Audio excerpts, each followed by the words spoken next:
இன்றைக்கி தேர்ஸ்டே, பையனுக்கு college semester leave, பொண்ணுக்கும் ஒர்க் ஃப்ரம் ஹோம் தான். அதனால தான் இன்றைக்கி பாவக்காய் புளிக்குழம்பும் சிகப்பு பூசணிக்காய் கூட்டும் செஞ்சுருக்கேன். பாவக்காய் புளிக்குழம்பு எல்லார் மாதிரி தான் லஞ்ச் பாக்ஸில் நம்ம கொடுத்து விட்டோம்னா திரும்பி தான் வரும். ஸோ வீட்டில் இருக்காங்க அப்படிங்கும்போது சூடான சாதத்தில் கலந்து சாப்பிட்றதுக்கு கொஞ்சம் கூட யோசிக்க மாட்டாங்க. இது கூடவே என்னோடய ஃபுல் டே ரொட்டீன் தான் பார்க்க போகிறோம். ரொம்ப நாளாக எல்லாருமே கேட்டுட்டு இருந்தீங்க, மண்பானை எங்கே வாங்குறீங்கக்கா, எப்படி சீசன் பண்ணுறதுன்னு. நான் இன்றைக்கி உங்களை மண்பானை கடைக்கு தான் கூட்டிகிட்டு போகிறேன். வாங்க வீடியோ கண்டினியூ பண்ணலாம். பாவக்காவை இந்த மாதிரி ரவுண்டாக கட் பண்ணிக்கலாம். கொஞ்சம் திக்காகவே கட் பண்ணிக்கோங்க. நான் விதையோடு சேர்த்துக்கிறேன். உங்களுக்கு விதை வேண்டான்னா நீங்கள் விதையை எடுத்துருங்க. கொஞ்சம் உப்பு சேர்த்து நல்லா அப்படியே வதக்கி விடணும். எந்தளவுக்கு வதங்கணுன்னா பாவக்காய் நல்லா அப்படியே மொறுமொறுன்னு கிறிஸ்பியாக வதங்கிடணும். ஒரு முக்கால் பதத்துக்கே இது நல்லா வெந்துடணுங்க. அந்தளவுக்கு வதக்கி எடுத்துக்கலாம். இதே இப்போ ஒரு பிளேட்டில் மாற்றி எடுத்து வச்சுக்கோங்க. இது ஃபஸ்ட்டு மெத்தட். இப்போ ரெண்டாவது மெத்தடு, மண்பானையில் கொஞ்சம் நல்லெண்ணெய் சேர்த்துக்கோங்க. கொஞ்சம் வெந்தயம், கடுகு, கருவேப்பிலை, 2 வரமிளகாய், ஒரு 10 பல்லு பூண்டு, ஒரு 20 சின்ன வெங்காயத்தை 2ஆக நறுக்கி உள்ளே சேர்த்துருக்கேன். இதெல்லாம் நல்லா வதக்கி விட்டுடுங்க. இந்த ரெண்டாவது மெத்தடில் வெங்காயமெல்லாம் வதங்கினதுக்கப்புறம் ரவுண்டாக அதே திக்னஸில் கட் பண்ண பாவக்காவை கொஞ்சம் உப்பு சேர்த்து நல்லா வதக்கி விடுங்க. இது நல்லா மொறுன்னு வதங்கிடணும். நல்லா வதங்கினதுக்கப்புறம் 2 பழுத்த தக்காளியை மிக்சியில் பேஸ்ட்டாக அரைச்சி உள்ளே சேர்த்துக்கலாம். குழம்பு மிளகாய் தூள் ஒரு 1 டீஸ்பூன், கொஞ்சமாக மஞ்சத்தூள் சேர்த்து இது நல்லா வதக்கி விடுங்க. நல்ல எண்ணெய் பிரிஞ்சு வரணும். அந்தளவுக்கு வதக்குனதுக்கப்புறம் இது வீட்லேயே செஞ்ச புளி பேஸ்ட்டு.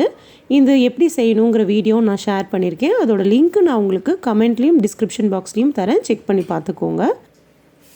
இதையும் நல்லா அப்படியே வதக்கி விடுங்க. நல்ல பச்சை வாசனை போகிற வரைக்கும் வதங்கினதுக்கப்புறம் ஒரு 2 கப் தண்ணி சேர்த்துக்கலாம். புளிக்குழம்பெல்லாம் கொஞ்சம் திக்காக இருந்தால் தான் நல்லாயிருக்கும். ரொம்ப தண்ணியாக இருந்தால் நல்லா இருக்காது. ஒரு 2 கப் மட்டும் தண்ணி சேர்த்துக்கலாம். இது ஃபஸ்ட்டு மெத்தட். ஒரு மெத்தடில் நம்ம பாவக்காவை ஃபஸ்ட்டே வதக்கிட்டு கொதி வந்ததும் நம்ம சேர்த்துவோம். இன்னொரு மெத்தடில் வெங்காயம் பூண்டெல்லாம் வதக்குறோம் இல்லைங்களா, அப்போவே நம்ம பாவக்காவை உள்ளே சேர்த்துருவோம். இதுதான் 2 டிஃப்ரென்ஸும். உங்களுக்கு பிடிக்கும் அப்படின்னா நீங்கள் சின்ன துண்டு வெல்லம் சேர்த்துக்கலாம். எங்கள் வீட்டில் கசப்பு நல்லா சாப்பிடுவாங்க அப்படிங்கிறனால நான் வெல்லம் சேர்த்த போகிறது கிடையாது. நல்லா கொதித்து இந்த மாதிரி எண்ணெய் பிரிஞ்சு வர வரைக்கும் இது வேக வைங்க. இந்த 2 மெத்தடில் ஃபஸ்ட்டே பாவக்காவை நல்லா வதக்கிட்டு இந்த குழம்பு நல்லா கொதித்து வரும்போது பாவக்காவை சேர்த்துறோம் இல்லைங்களா, அந்த மெத்தடில் உங்களுக்கு கசப்பே தெரியாது. இந்த ரெசிபி உங்களுக்கு பிடிச்சிருக்குன்னு நினைக்கிறேன். ஏதாவது டவுட் இருந்தால் கமெண்ட் செக்ஷனில் கேளுங்க, நான் உங்களுக்கு எக்ஸ்பிளைன் பண்ணுறேன். கூட்டு செய்கிறதுக்கு ஒரு கை கடலைப்பருப்பை நல்லா கழுவிட்டு கொஞ்சம் தண்ணி சேர்த்து வேக வச்சிடலாம். இது நல்லா வேகணும், ரொம்ப மலர வேகணும்னு அவசியம் இல்லை. கடலைப்பருப்பை நம்ம இப்படி ப்ரெஸ் பண்ணி பார்த்தாலே நல்லா சாஃப்டாக வேகணும். இப்போ சாதம் வெந்துருச்சு. இப்போ நம்ம வடிச்சிடலாம். எப்பயுமே நான் மண்பானையில் தான் சாதம் வடித்து சாப்பிடுவோம். நைட்டு நான் கம்பங்கூழ் கரைச்சி வச்சனால மண்பானையில் இப்போ கம்பங்கூழ் இருக்குது. ஸோ அதனால தான் சில்வர் பாத்திரத்தில் வடிச்சிருக்கேன். சிகப்பு பூசணிக்காவை பொடி பொடியாக நறுக்கியிருக்கேன். ரொம்ப பெரிய பீஸாக இல்லாமல் குட்டி குட்டியாக நறுக்கிக்கலாம். அப்போ கரைஞ்சும் போகும், சாப்பிட்றதுக்கும் நல்லாயிருக்கும். பருப்பு சூப்பராக வெந்துருச்சு. இந்த ஸ்டேஜில் நம்ம கட் பண்ணி வச்ச சிகப்பு பூசணிக்காவை உள்ளே சேர்த்துக்கலாம். கொஞ்சமாக மஞ்சத்தூள் சேர்த்துக்கோங்க, அப்போ கொஞ்சம் கலர் நல்லாயிருக்கும். தேவையான அளவு உப்பு சேர்த்துக்கலாம். நம்ம இப்போ காய் சேர்த்துருக்கோம் இல்லையா, இப்போவே உப்பு சேர்த்துனா தான் அந்த காயில் நல்லா உப்பு இறங்கும்.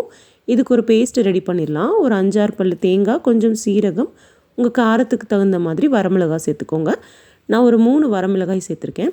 அதை அரைச்சி உள்ளே சேர்த்துக்கலாம். சின்ன துண்டளவு வெல்லம் சேர்த்துக்கலாம். வெல்லம் சேர்த்தும் போது சிகப்பு பூசணிக்காய் கூட்டு கொஞ்சம் இனிப்பாக சூப்பராக இருக்கும். அது பாவக்காய் குழம்பு கூட செம சூப்பரான ஒரு காம்பினேஷன். சோறு கஞ்சி வடிஞ்சிருச்சு. இப்போ நிமித்திக்கலாம்.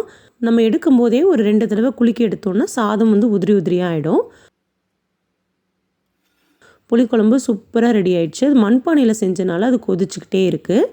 சிகப்பு பூசணிக்காய் கூட்டும் ரெடி ஆகிடுச்சு. இப்போ இதுக்கு ஒரு சூப்பரான தாளிப்பு ரெடி பண்ணிடலாம்.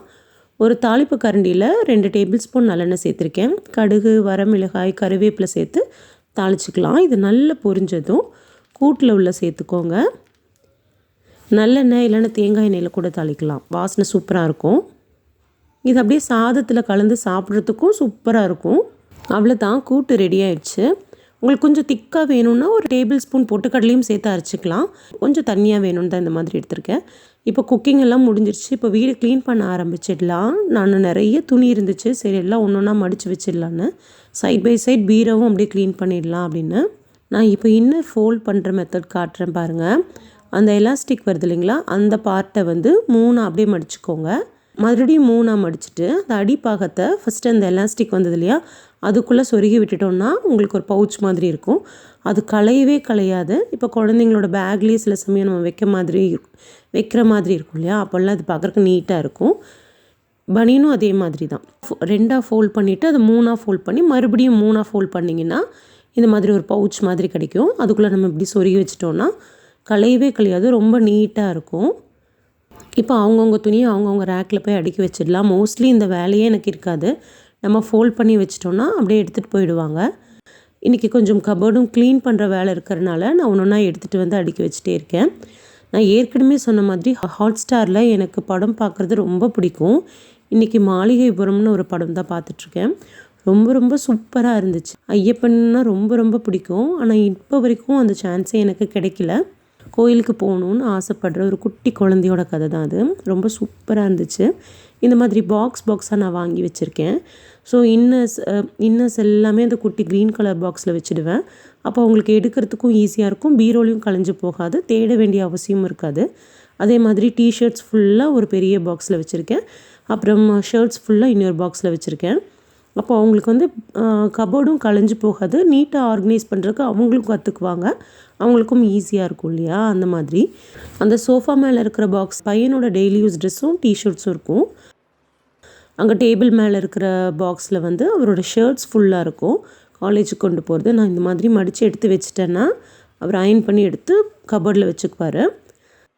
மோஸ்ட்லி அயர்ன் பண்ணுற ஒர்க் இருக்காது. அந்த எக்ஸாம் டைமு அவங்க ஹரிபரியாக இருக்காங்க அப்படிங்கும்போது நம்மக்கிட்ட சொல்லுவாங்க, நம்ம அயர்ன் பண்ணி வச்சிடலாம். இந்த டைமில் அவங்களே அயர்ன் பண்ணிவிடுவாங்க.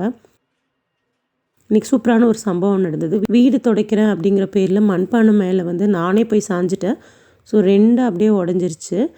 இப்போ கண்டிப்பாக மண்பானை வாங்கியே ஆகணும் அப்படிங்கிற மாதிரி சிச்சுவேஷன். ஏன்னா ஒரு 20 வருஷமாகவே மண்பானையில் தான் தண்ணி குடிச்சிட்ருக்கோம். கரெக்டாக இப்போ வெயில் காலத்தில் இந்த மாதிரி உடஞ்சோன்னா என்ன பண்ணுறதுனே தெரில. இப்போ வந்து அதில் ஒரு 2-3 டம்ளர் தான் தண்ணி பிடிக்குது. 2-3 செம்பு தான் தண்ணி பிடிக்குது. அது பத்தாது, உடனே ஊற்றிட்டே இருக்க மாதிரி இருக்குது. சில்லுனும் இல்லை. ஸோ மண்பானை வாங்குற கடைக்கு தான் வந்திருக்கோம். நாங்கள் எப்பயுமே ஊருக்கு போகும்போது மதுரை சைடில், எங்கள் ஊர் சைடில் எல்லாம் வந்து மண்பானை ரோட்லேயே வச்சுருப்பாங்க. வீரபாண்டி கோயிலுக்கெல்லாம் போகும்போது கிடைக்கும். ரொம்ப சூப்பராக தரமான மண்பானையாக இருக்கும். இப்போ வந்து சான்ஸ் இல்லை, சித்திரை திருவிழா வரைக்கும் வெயிட் பண்ணணும். ஸோ இப்போ உடனே வேணும் அப்படிங்கிறதுக்காக டிபி ரோடோட எண்டில், அதாவது டிபி ரோடோட எண்டில் வந்து இந்த சுக்கரவார்பேட்டை ஸ்டார்டிங்கில் 2 மண்பானை கடை இருக்குது. அதில் நான் எப்பயுமே இந்த கடையில் தான் வாங்குவேன். இது ஃபஸ்ட்டு கடை, திருவிழாஸ்க்கு ஒட்டின மாதிரி இருக்கிற ஃபஸ்ட்டு கடை. இங்கே சூப்பராக இருக்கும். நிறைய புது வெரைட்டிஸ் வச்சுருப்பாரு. ரேட்டும் ரொம்ப ரீசனபிளாக இருக்கும். நம்ம கேட்கவே வேண்டாம், அவரே அழகாக கம்மி பண்ணி கொடுப்பாரு. நான் எப்பயுமே இவர்கிட்ட தான் வாங்குவேன். இந்த மாதிரி புதுசாக ஒரு பேன் இருக்குதுன்னு சொன்னார். நான் அப்போ தான் கேட்டேன், என்கிட்ட ஏற்கனவே ஒன்று இருக்குன்னா அது நல்லா குழியாக ஆழமாக சூப்பராக இருக்கும் அப்படின்னா. இல்லை இதுவும் யூஸ் பண்ணி பாருங்கள், ரொம்ப நல்லா இருக்குன்னு சொன்னாங்க வாங்கினவங்க எல்லாம் அப்படின்னாரு. ஸோ நம்ம வீட்டுக்கு தேவையான மண் பாத்திரங்கள் எல்லாம் வாங்கியாச்சு. அப்புறம் வர வழியில் இந்த ஒரு ஸ்டூல் வாங்கினேன். சப்பாத்தி இது ஆக்சுவலி உட்கார்றதுக்கு அப்படின்னு சொன்னாங்க. ஆனால் நான் வந்து இதை சப்பாத்தி திரட்டுறதுக்காக தான் வாங்கியிருக்கேன்.